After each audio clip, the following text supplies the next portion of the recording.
feel like I just don't know enough all the time, and I just want to, through this journey, I've got to meet some incredible people, Olympians, successful CEOs, billionaires, all of these sorts of things. And I began to codify, what is it about them that makes them different? What is it that made them launch a successful business? What is it that made them an Olympian?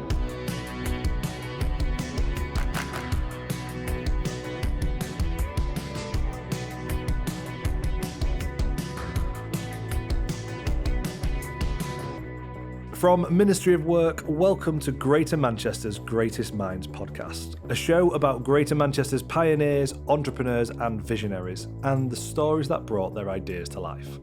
I'm Eddie Whittingham, and on today's show we chat to Phil Jones MBE on his journey from fax salesperson to the managing director of Brother, one of Manchester's largest international organisations. Phil wasn't always destined to run a huge multi-million turnover business. Having grown up in a council estate and struggling at school, he wasn't quite sure where his life would take him as he began his early career working in hospitality. But that would all change when he moved to Manchester to start a new career. Yeah, so growing up was quite interesting, really. You probably have gone, how did you live in so many houses over such a short period of time? Because we moved a lot. I was born in Slough, actually, but my mum lived in Windsor, but I was born in Slough. And then we moved sort of a couple of times in Windsor, then we moved to Datchet, then we moved about 3 times in Bracknell, and then ultimately we settled in Bracknell in Berkshire. And so I grew up in Berkshire as a place, and eventually I moved up here to the northwest in 1994. So all my childhood memories are of Bracknell in Berkshire on BMX bikes, and I went to comprehensive school there.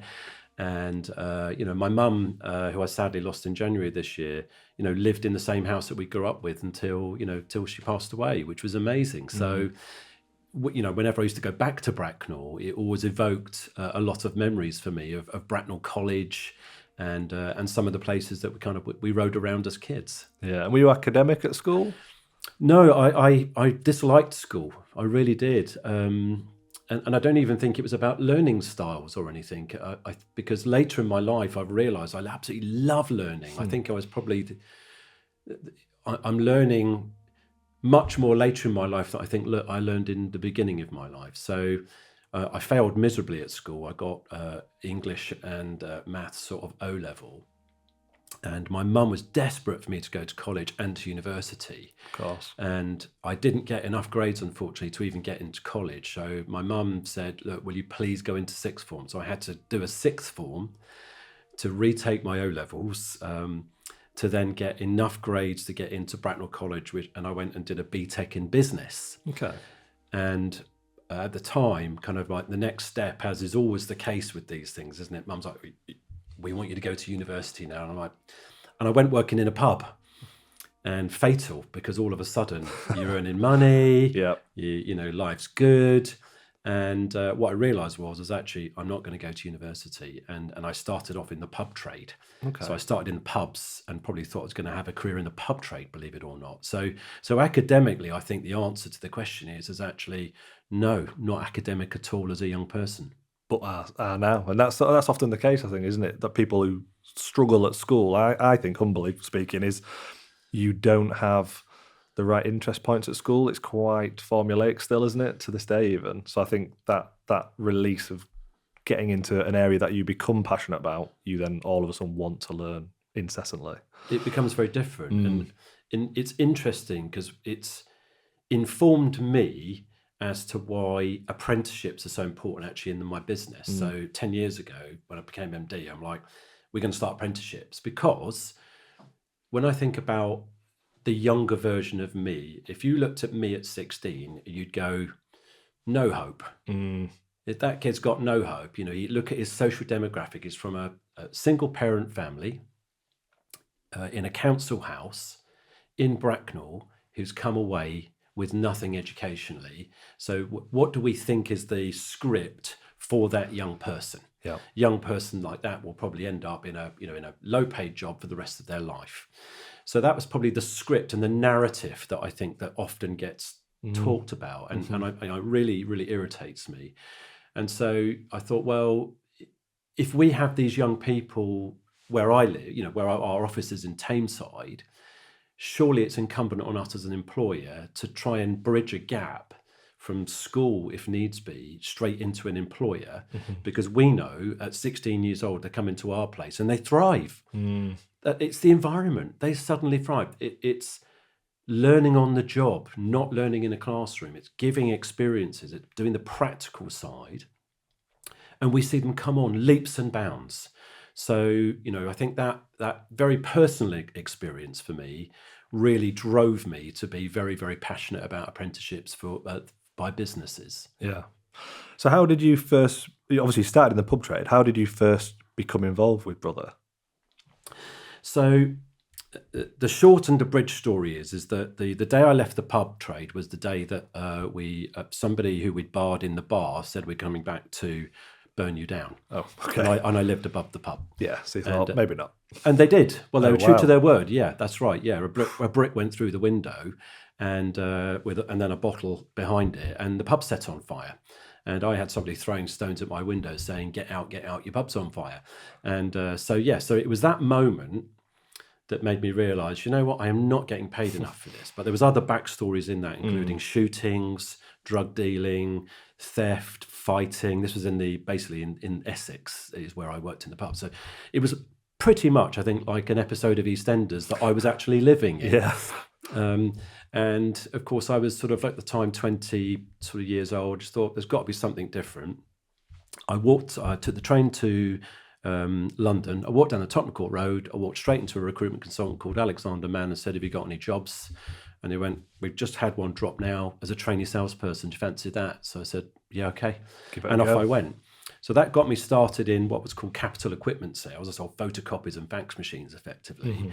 So compress that story down. I ended up working for a company and we sold Brother fax machines. And funny enough, the guy who was our Brother account manager just said to me, look, we've got a job coming up and we think you might be good for it. Do you fancy doing an interview? And it's in Manchester. We're a Manchester-based business. So he said, well, yeah, why not? Very funnily, last week I was at Technology Awards in London. That same guy was in the room. The guy that introduced me to Brother, that organised that interview, 30 years on, we met, and it was really rather beautiful for me to sort of go, you never could have believed the journey that you started through that conversation. I feel very, very grateful towards you. So that ended up with me doing that interview in 1994. I got the job and I started as a fax salesman. And since then, like you say, that it has been a journey, hasn't it? Yeah. When you joined the company then, what sort of size was it in the UK? Yeah, well, a lot bigger actually, Okay. Headcount wise than we are today. Right. And that's really down to the nature of technology and progress and process improvement and all those sorts of things. So probably at the time when I joined, it had about 300 people. Right. And turnover wise would have been somewhere in the 40 to 50 million category. Okay. So you've joined literally entry level at that point, haven't you? Yeah.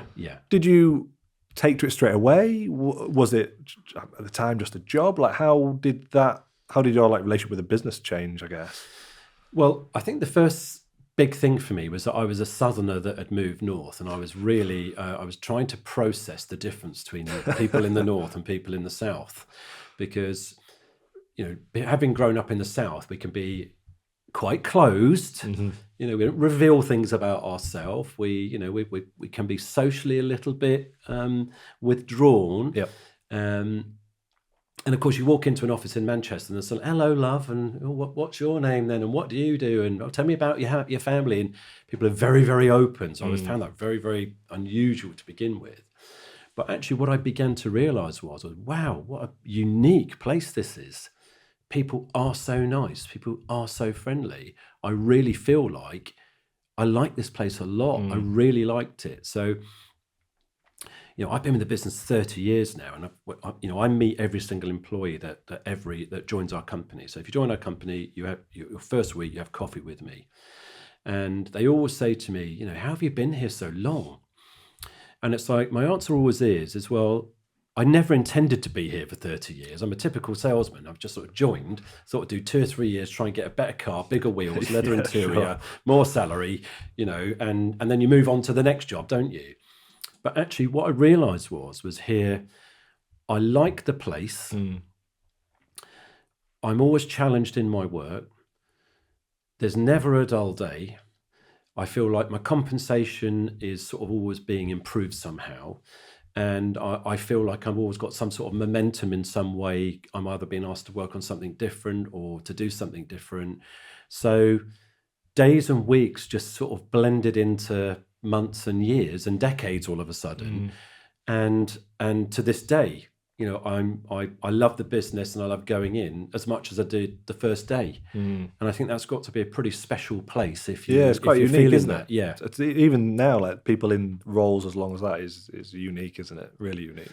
Yeah, there are people who've got longer service than me, incredibly. My 2 longest serving employees are married and they both have 40 years service each. Wow. By the way, they met at a company Christmas party. Yeah, of course. Yeah, where else? They had to, didn't they? Yeah. They had Not to. all company Christmas parties are bad. No, absolutely. But the average across the business is 13 years, Which is amazing. which is amazing. It really Generally, it is amazing. So there's something about the place which tends to have people staying longer than average. Yeah, that's amazing. And then your role, obviously you started out as the account executive, a salesperson effectively. Yeah. Talk me through how you progressed. So, sometimes progression comes because of talent, doesn't it? Or skills, and other times it comes because of timing. Sometimes timing is just in your favor. Yep. And actually on this one, timing was in my favor initially because the guy that I reported to, and I joined the company and within 3 months had handed his notice in. And he was going to our arch rival at the time, who was Sharp. And so, of course, that was a real big brouhaha that this was happening. And of course, he was marched out the business back in the day and, never darken our door again. Yeah. And then they suddenly realized they didn't have anybody that knew enough about the technology to replace him. So there was me. Been there a few months, had suddenly made a sort of a reasonable impact in my first few months. And the MD at the time just, I think, took a gamble on me. And just said, I've been through those gambles myself, which is you go, do we want the hassle of going out to market to try and find somebody to, pay a load of money to try and onboard somebody to get them to learn the company, the products and everything? Or do we take a punt behind that 30-year-old who's come in and seems to have the right attitude, behaviours that seems to fit, liked by the customers? Okay, we'll take a punt. All right, you've got 6 months probation, see whether you can make the role work. And that's what happened. But I think that's so important as well when you do give that chance to somebody, because then you will have recognised at that time, I've only been here 3 months. Yeah. But what an opportunity. Yeah, absolutely. And somebody will give it their Exactly. all. And they might succeed, they might fail, but actually I think it's good to have the opportunity, right? Yeah, amazing. So that happened. And then also at the time, again, another timing thing was that we restructured the business because we used to be run on sort of product divisions, and we need to become more customer centric, i.e. the customers don't care what your internal product organization is. What they care about is selling to their customers. So the MD at the time said, was beginning to retire and just said, look, we need to, be more customer centric. So we all went through a selection process of, there was sort of 4 of us running product divisions. And I came through that selection process as the person who was then awarded the job of sales director back in 2001, something like that. So it taken me about 7 years to get from sort of sales manager to that point, 2001, where I became the sales director. And then 2 or 3 years after that, I was promoted to the board of directors, which was another scary experience as you go through. You think, I've got no experience. That was quite scary. And then after that, I became sales and marketing director. And then I became deputy managing director. And then I ultimately became managing director in 2013. What was that transition like from being sort of, I guess, the classic transition between being one of the people effectively to then having to manage? Did you find that difficult initially? Oh, yeah. Because I struggled with that. Yeah, a lot. I think where I struggled most was that in that 2001 reorganization, where I went from being sort of just a manager of people to a manager of managers. That transition in itself was interesting, because suddenly you got a completely different group of people who are probably as capable as you, but then you're trying to manage. And at the time, a lot of those people were also, I was the youngest person in the room, which then creates its own dynamic around, status and age and all these sorts of things. We're going back now 20 odd years. Things have changed. Good, pleased about that. But back in the day, it was all about car parking spaces, office sizes, PAs, and all these sorts of things. And so age was sort of like earned credit in the organization. It was your earned value, your length of service, your organizational status. So when sort of I arrived, and I was the youngest person in the room, there was a lot of dynamics in play that I had to try and work through, but it wasn't easy. It was not easy. And I sort of began to start reading management books, and because I was out my depth. I was sort of good at the selling side. Of course I was.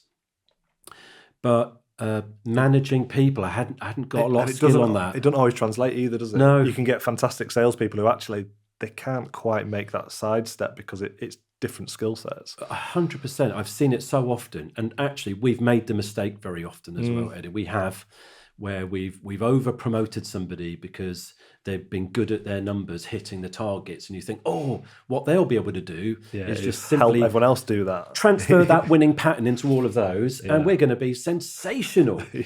But actually, what you then begin to realise is that it's not easy. And so I just want to bring a saying in at this point, which is a little saying I developed a few years ago. We're very lucky. We are an Investors in People Platinum employer. We were the first company in the UK to get it 3 times in a row. And that's everything about the way you operate, the way your people feedback is scrutinised, and ultimately you get delivered one of these, platinum, silver, golds, whatever. And as a result, I get asked to talk a lot at conferences and all these sorts of things, and they go, "Oh, your company must be perfect," and I'm like, "What? What do you mean?" And I remember saying this one line to somebody. I said, "Look, what you have to realise is that we are not perfect, and all companies are dysfunctional. Successful companies manage their dysfunction more successfully." There is the insight you need to hear. And they're like, "Wow, so actually you're imperfect." Yes, we are spectacularly and successfully imperfect. And show me a company that gets it perfect, because companies are built on people. And you'll realize that as you go into management and leadership roles, the success of your organization, however great your strategy, however great your processes, depends on the people. And if you can't get that bit right, you are going to realize that you will spend an inordinate amount of your time going, why aren't things working in the way they should work? Because on paper, it should work. But actually, you will then realize that dysfunction, which is when human beings start getting involved in all of that stuff of personalities and disagreements and all of these other things, you'll realize that actually that's the one big barrier. Culture is what I call, we would then wrap that up in, becomes the thing that can stop you performing. So presumably the whole culture piece in your business, you will have started, did you sort of have quite an early stage in that, or is that already part of the process? You obviously talk about leadership and the platinum status and things like that. Was you quite heavily involved in that at that stage, or was that already underway? At that stage, we didn't have it. It was actually, what I realised was that when I became MD, it was like, I think there's so much great stuff here. There really is. And our culture's quite unique. But we don't really package it or understand it in the way I think we need to. So we went away to do that. So we went and did our first as Investors in People, application. Presumably that that helps just put some structure around it. So Yes. it was already naturally good, but it helps just put some framework around it. 100%. So suddenly kind of need somebody to come in and go, look, okay, well, that's what really good looks like. Where are you against that really good? And you have an employee survey where they'll talk, blind employee survey. We don't get to see who answers what and all these sorts of things. So we began to code it effectively. I think we got a better code. We got a better understanding through codification, and having that framework gave us that answer of, well, where are we? And I think that first answer was, actually, we're really, really good. And it won't take an awful lot for us to be really great with some continuous improvement, because that's the whole point. It should be a cycle of continuous improvement. So that was like really, really, really helpful. But back to my earlier statement, it's a continual piece of work. Our culture always evolves. So effectively, I call culture people, policies, and perspectives. So you've got to sort of have somehow the people, and you've got to understand the people. You've got to put the right policies in, which allow those people to operate as much as possible. And what we've realised is over the years is that, for example, the word fairness in policy is really important. People want fairness. They want to be treated fairly. They want the whole organisation to sort of be treated fairly. No favoritism, no sort of you're a favourite, you only got that job because of all of those sorts of things. And then perspectives is actually, what do those people bring to work in terms of their attitude, their biases, behaviours, all of these things. They're the things that actually generally dictate where your culture ends up. So we spend a lot of time just trying to, understand that, who are our people? What are their types, their biases, their neurodiversities? Who could go into a leadership role? Where have we got blind spots? What do we think are the right attitudes that we want here? What are the behaviors that we want from the business? How do we call things out? What are the policies we back that up with that sit behind it all? So that's sort of one of the problems, really, is that when you start going from a small business to a medium business to a large business, you are going to need policies which sit behind everything. You can't just sort of kick the door in on a Monday and go, I want to do this now, because you're starting to have a lot of liability as an employer. And we now know that sort of the legalities around employment. For some people, they're like, why would you ever want to employ anybody? Because you have to do so much when you run a business. There's so much liability on you now to create great workspaces, to create legally compliant workspaces, all of these health and safety policies that are around it. So you, when you lead, are going to have a really strong understanding of these things. I think I sort of built my team up to sort of 10 people. And I sort of look at myself as somebody who's like quite good. I like to think of myself as quite good at that very, very early stage. But it takes a completely different skill set, doesn't it, to go from 10 or 20 staff up to 100. The thing I'm fascinated by your journey is you really managed to make that transition from the entry level job into the senior leadership. Was there any particular turning points for you in terms of becoming a better leader? Yes, I can look back in my journey and point to a single intervention say this was it. This was the moment. And it was a happy accident, effectively. So everyone will remember QVC, the home shopping channel. We used to sell products on that, and we used to hire a presenter to sort of demonstrate the products. So long story short, we had a product on, presenter was doing it. And during the breaks, we used to ring, go, how's sales going? How's sales going? Oh, this is good. And they give you a back brief. And that presenter at the time, a lady called Claudia Sylvester, said, look, just while you're here, can you have a quick word with my husband? He's a psychologist and he's desperate to talk to you. I said, well, all right, then put him on.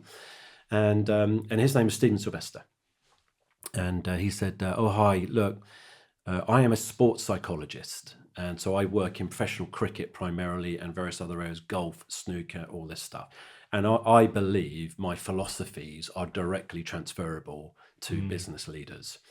But I am struggling to find a business leader who will engaged with that as a concept. And at the time, this was back in 2001, of course, I'd only just taken on the sales director role. Yep. And I thought, oh, this is great. What I'll do is I can see it now. I'll bring him in and I'll get him to work with all of the teams Yeah. to make them fantastic. And it will make me look brilliant. Yeah. Like dastardly, Flawless. dastardly plan. Said, come and see me, brilliant. So yeah, he came up.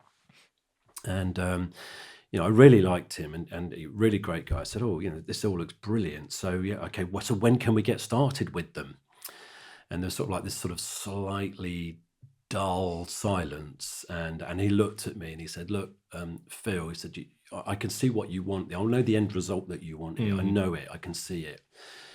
However, what you have to understand is that for them to be fantastic, you need to be fantastic. So this fantastic journey starts with you. And for me to work with you and to work with them, the gateway is it's you first. And me and you will need to do some intensive work together in order that I can understand how you think, act, behave, and lead.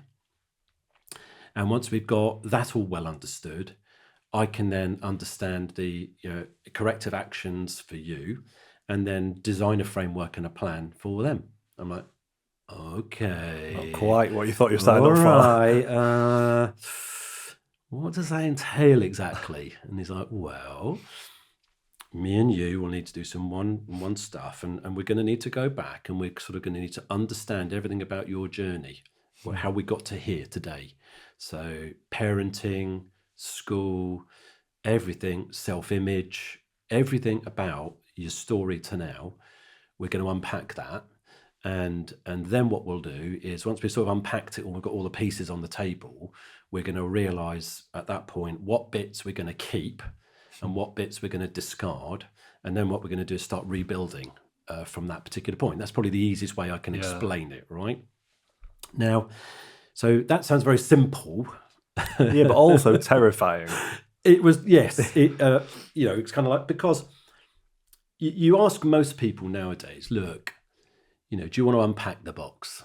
And what most people do is they have a cupboard and they put these things in boxes, which then go in the cupboard called open later.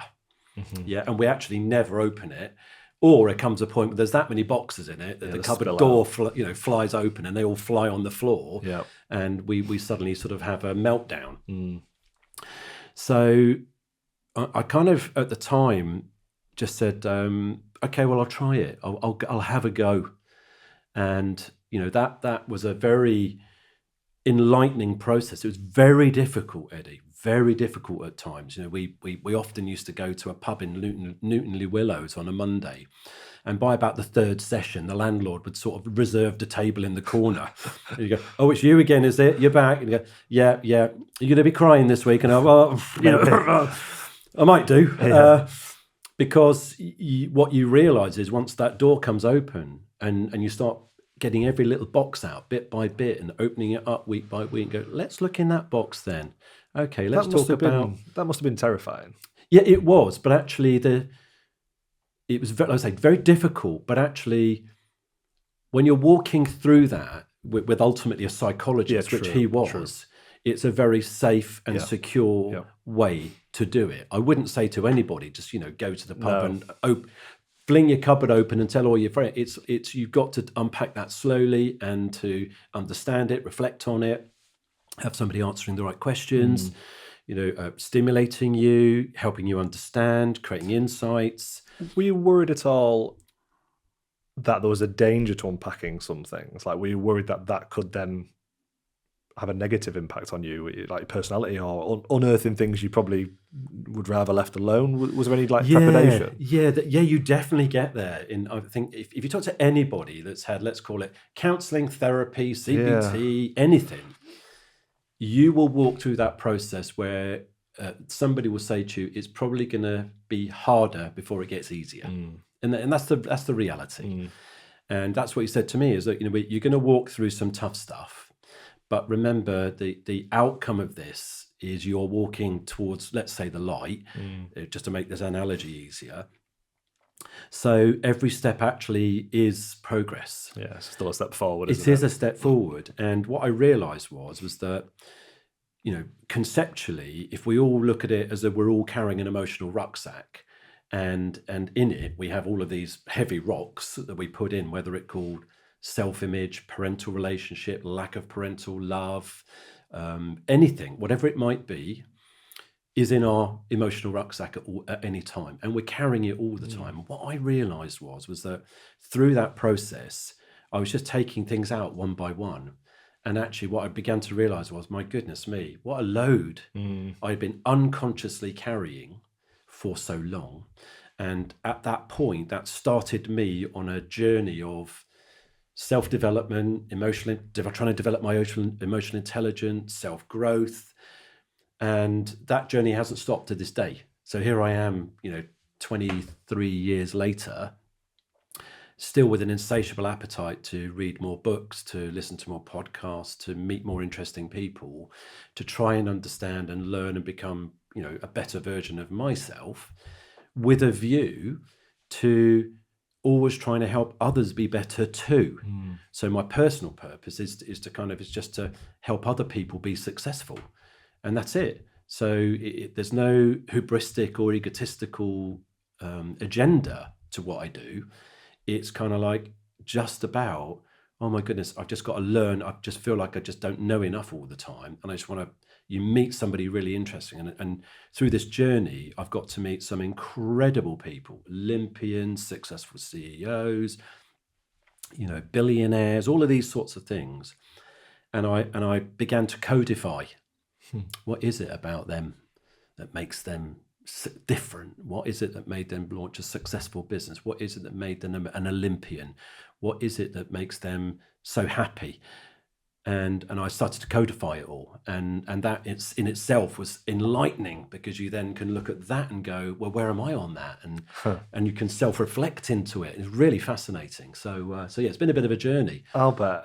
What are some of those learnings? Like I say, you've kind of got to the point of codifying it. What are some of the things you've learned from that? What do you see as common traits? Yeah, for sure. Well, I've kind of developed this little formula, and there's two concentric circles. So there's a sort of inner circle and outer circle. And on the outer circle, sometimes when you look at people that have sort of created success, there can be, some people have got a natural disposition. Some people are just sort of like naturally just good at stuff. Some people are biologically born that way. So for example, Usain Bolt. You look at Usain Bolt and go, well, biologically, yes, but actually there was a second reason for his success, is actually where he was born, because he was born in a place which was literally the hot spot for athletics, in the West Indies. So you then had someone biologically disposed in the right place. So environment is very, very important.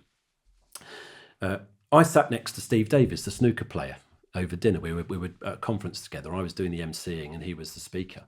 And the dinner the night before the conference, Steve sat next to me, and I'm like, I watched The Crucible growing up, and I've got Steve Davis next to me. You arguably, one of the biggest names in snooker of his day. And so I thought, I've got to ask him. Steve, tell me about your journey. I just want to try and understand how you made it. And he said, oh yeah, okay. Well, if I think about it, he said, number one, I just had a knack for the game. So he used the word knack. So knack, to your international audience, I was just a natural talent. Yeah. So he had a natural talent. I said, okay, but I could have a knack for the game. But what was the difference? He said, well, I had a snooker hall just up the road. And so, after school, we didn't have anything to do. So the only place we'd go is a snooker hall. So all of a sudden then, geography became the accelerator. Yeah, because he had the natural knack, but then he could practice daily. He had a platform. He had access to this snooker hall, and he could go in and practice on top quality tables against good players. So all of a sudden, that became a major accelerant to his ability to be successful. So what can we all learn from that? Sometimes we've got to change our geography or change our environment in order to get what we want. And not everyone does that.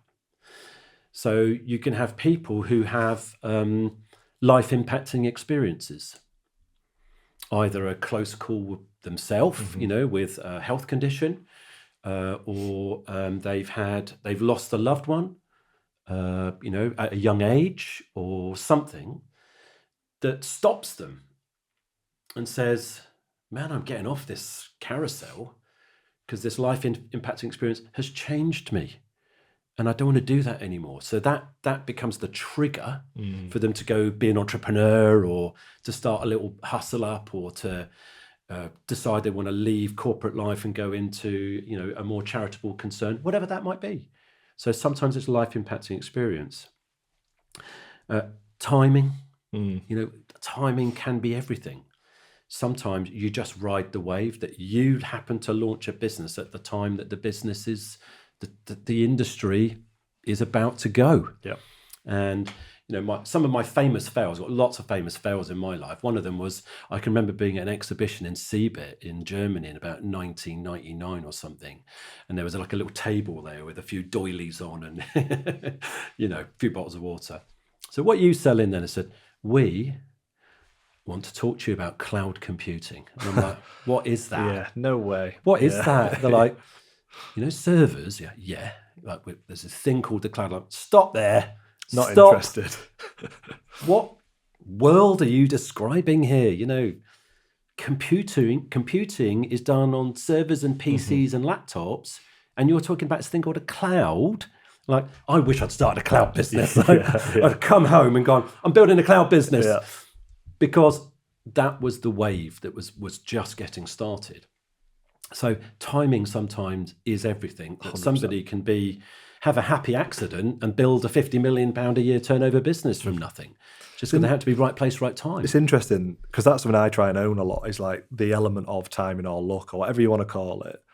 A lot of people don't own up to that because it somehow diminishes their achievements. But I think for the sanity of a lot of people out there in the world, there needs to be a recognition of that, as you've just said, because some of these people who go on to create these amazing businesses, it can be for that reason alone, can't it? Like, it obviously hard work and obviously everything else that goes into it, but people shouldn't underestimate how much that timing, environment, and all the other piece I'm sure we're going to talk through have a big part to play. Yeah, absolutely. Timing can sometimes be the only factor of how a business might suddenly scale and grow.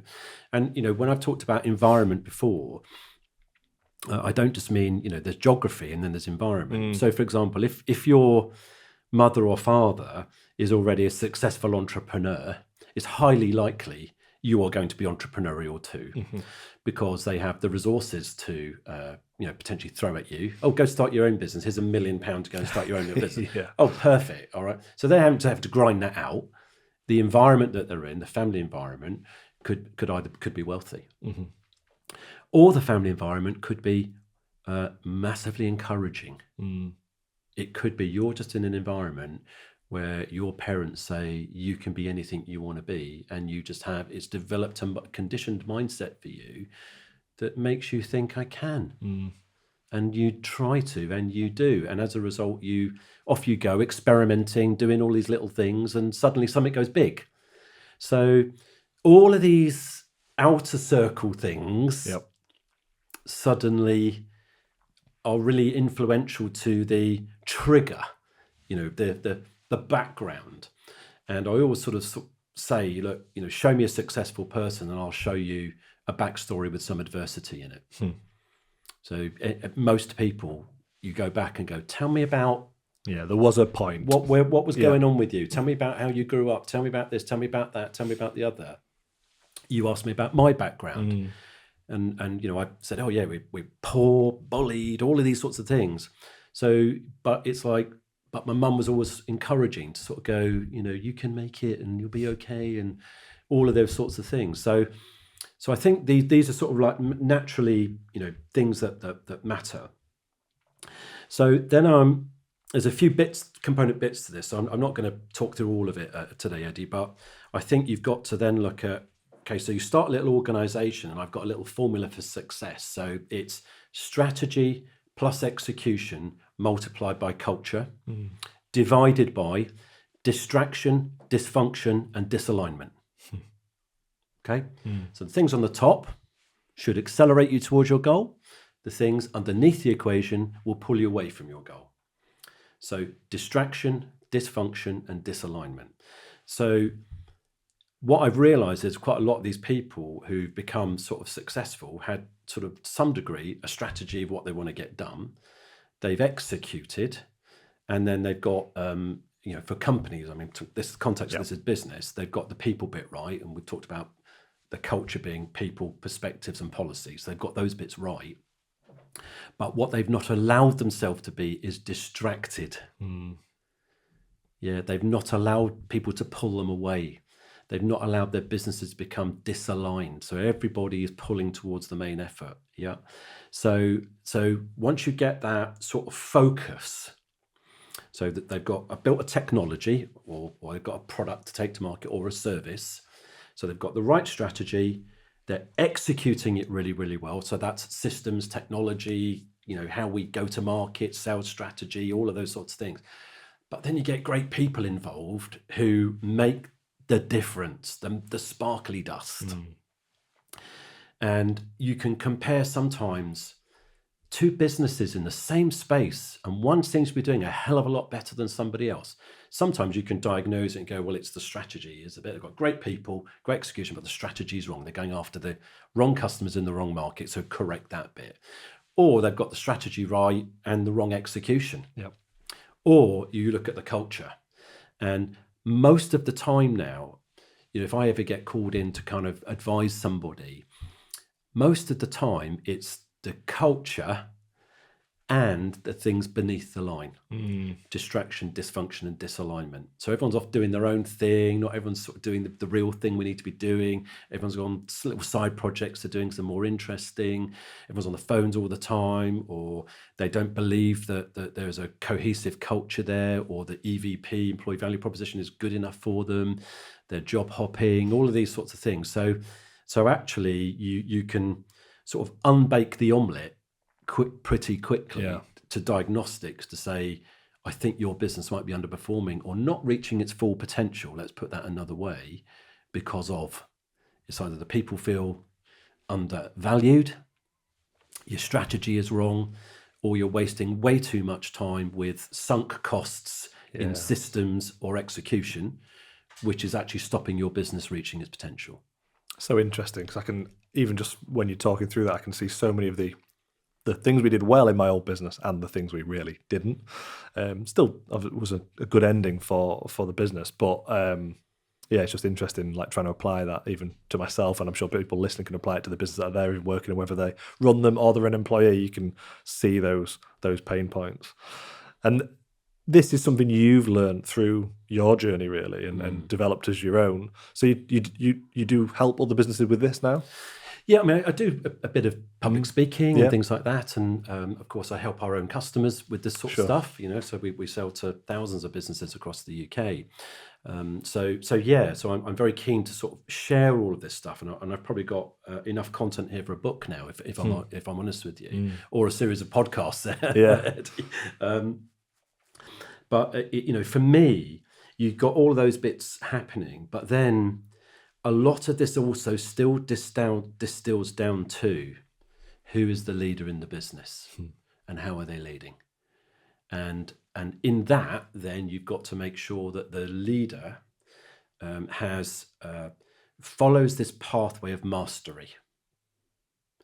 So quite often someone becomes a master, they master the subject matter. Sure. Of their technology or their industry space or their specialist knowledge or their line of business. I'm a logistics expert, I'm a sales expert, I'm a security expert. So it's very, very vertical in the way that their expertise is measured. Whereas actually, true success comes when you then master self. So you then go through into this, well, who am I? How do I become a really great version of myself in order to be a great leader? And if you look around the qualities and skills people want for great leadership, Eddie, there's all sorts. People normally associate great leadership with this horrible toxic masculinity. And that is the least possible qualifying version or model of leadership generally in the modern world today. What actually people want is emotionally aware, subject matter experts who can work across complex problems whilst also bringing people with them on the journey. That's all it really is, really. There's hundreds of thousands of books about it, but they all really say the same stuff in just different ways. Leadership is not, in my opinion, a really difficult topic. Leadership is then about when you can lead yourself and understand yourself, it's pretty easy, in my opinion, to begin to lead others, because your own journey creates insights that you can bring when you're in the room with other people. Yeah, I love that. And that's what I realized, is that through my journey, I realized, oh my goodness, how did I get here? The version that I'd got to, which was a hardworking corporate animal who worked long hours. And what I realized is I'd hit my rev out. So I probably, in terms of my full potential, I'd hit third gear, and I was revving at 8,000 revs in third gear, thinking that's it. Man, I've just got to keep this going. You've hit your peak. I've just got to keep this going, and somebody will just go, he's a candidate to run the company. But what I didn't realize was that behavior was the exact thing holding me back from being the candidate to run the company. Isn't that incredible? Yeah. So you think you're operating at your absolute peak at that point, but actually that's flawed. Totally flawed. There's a few flaws in that. Yeah. I mean, there's podcasts upon podcasts in that. But when we sort of try and unpack it, you'd go, you're going to burn out at some point. There's no point. Absolutely, you're going to burn out. That's not sustainable to do that for the rest of your career. It's not. But actually, what I didn't realize was that also what was that sending out to the people around me, and also to the people whose decision it would be as to whether or not I might be the candidate to be the managing director of the company one day. So I was hoping to get there. I thought all I've got to do is smash my numbers. So I just got to keep smashing it and smashing it. Yeah, and smashing working it. crazy hours, smashing numbers, I'll and just it'll smash happen. it. And they're just going to go, well, once he smashes that, he can smash that. And I thought, I'm a shoe-in here. I am shoe-in to this role. And so the managing directors, Japanese managing directors in our organization, would rotate every 5 years. And there was a rotation coming back in 2008. And, at that time, I'd been sales and marketing director, been on the board for 4 or 5 years. I'd been sales and marketing director at that time for about 7 years. And I've just sort of sat back, preened myself and thought, 2008, here it comes. Here it comes, just here we go. And, I got called to the office, about the rotation. Oh, brilliant. Sort of waiting for the crown to be put on, had my hair cut, And they said, it's not you. Crushed. I was about to say, how did that make you feel? I was crushed. I'm like, what do you mean it's not me? I'm ready to take my bat and ball home and everything. I'm really, so number one there, my emotional regulation went out the window. So from a leadership point of view, my goodness, I'm like, it's a reminder to you that your old self is ready to leap out at any minute in under pressure. Yeah. And here was me feeling this enormous disappointment, and so my reaction to this was to overreact, and it was the wrong reaction. And I've learned that later in my life. Here we are, more mature now. You work on something called reaction response. What's my response? You can see that reaction, and I've got a trained response to that reaction now, which is don't do that. Yeah, can feel it coming, don't do it. Yeah. And of course, I'm like, why? What's happened? And they're like, well, we do have some concerns about you. I'm like what? And they said, well, things like, you're too positive. which you wouldn't immediately think was a criticism. Yeah, you're like, boom. It's like, whoa, what do you mean I'm too positive? I'm the sales director. It's my job to motivate the team, to lead from the front, to climb the mountain, to lift people up, and all this sort of stuff. All the broken analogies, because we live in this ultra positive society now, don't we? We're conditioned that everything that comes out of our mouth has got to then be led by, but the positive in that is. So we become conditioned to that. So I'd realised I was conditioned that way. But Japanese culture is not conditioned that way. And really what they were saying was actually that over positivity worries us. And so let's just sort of zoom out for a moment and go, okay, if you're a founder trying to raise money and all this sort of stuff, and you've got investors potentially that you're going to talk to, they want to understand the reward, but they also want to know the risks. Sure. And what I realized was I only ever talked about rewards and I never talked about risks. So what I had to do was completely recalibrate myself. So once I'd gone home, licked my wounds, processed it all, understood it, had some self-reflection, I thought, actually, do you know what? They're right. It's interesting because presumably you would have known about the risks and the reward, the risks particularly at that point, but you obviously weren't showing that you knew that. Yeah, I had a blind spot, and we all have blind spots. Yeah.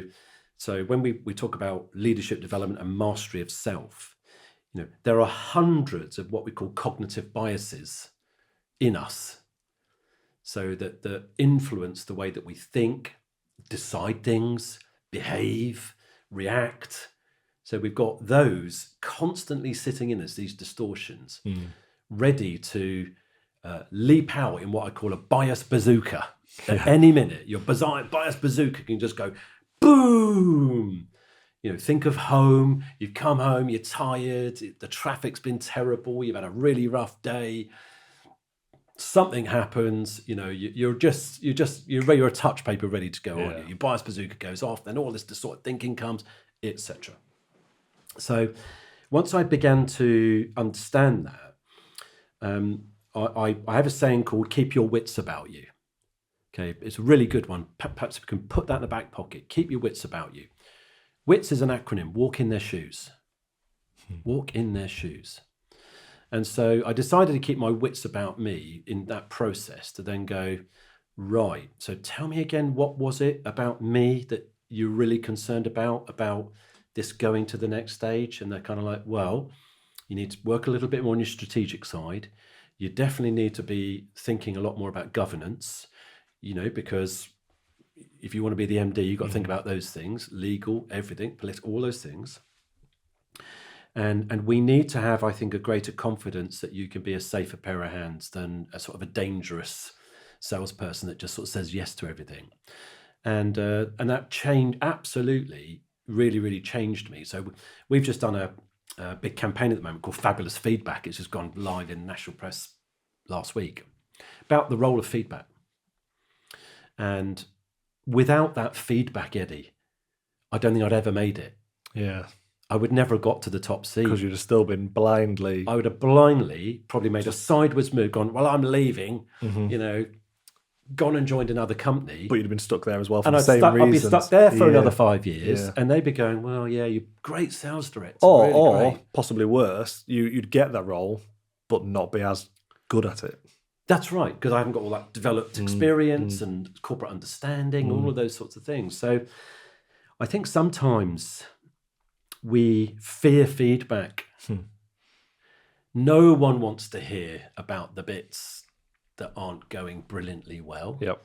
Again, conditioning is tell you you're brilliant all the time.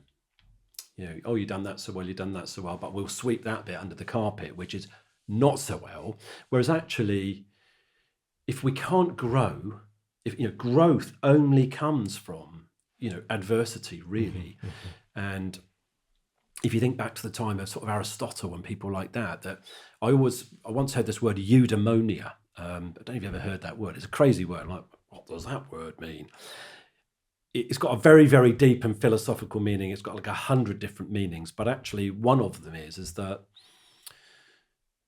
there's no joy in success without suffering. And the suffering is part of the journey to success, i.e., I've had to go through something to come out the other side, and that process in itself has got me to here, and I'm a better person as a result. So if you take that, around resiliency, so a lot of talk about resiliency at the moment, isn't there? But there's sort of two schools to resiliency. There's sort of true resiliency, which is it's elastic band. You pull it when we might get stretched at certain times in our life. We might have a death of a loved one, we get stretched. The elastic band stretches and stretches and stretches, but when we let it go, it goes exactly back to how it was. It's become that elastic band again, we put back in the drawer. Yep. Whereas there's anti-fragility, and anti-fragility is the opposite of that, which is we get stretched, but we become somebody different as a result of that stretching, and we learn from it. So if you as a person, when you go through adversity, just go back to who you were before, and you don't actually go, what's this taught me? And think, well, actually, I want to grow from that. Then you'll become quite anti-fragile as a personality, which in my opinion is really, really good. So I've always adopted that sort of philosophy now, which is try and give good feedback to people, for sure.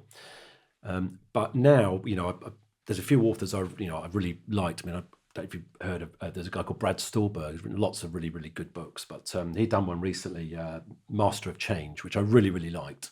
And in there, he uses a term called tragic optimism.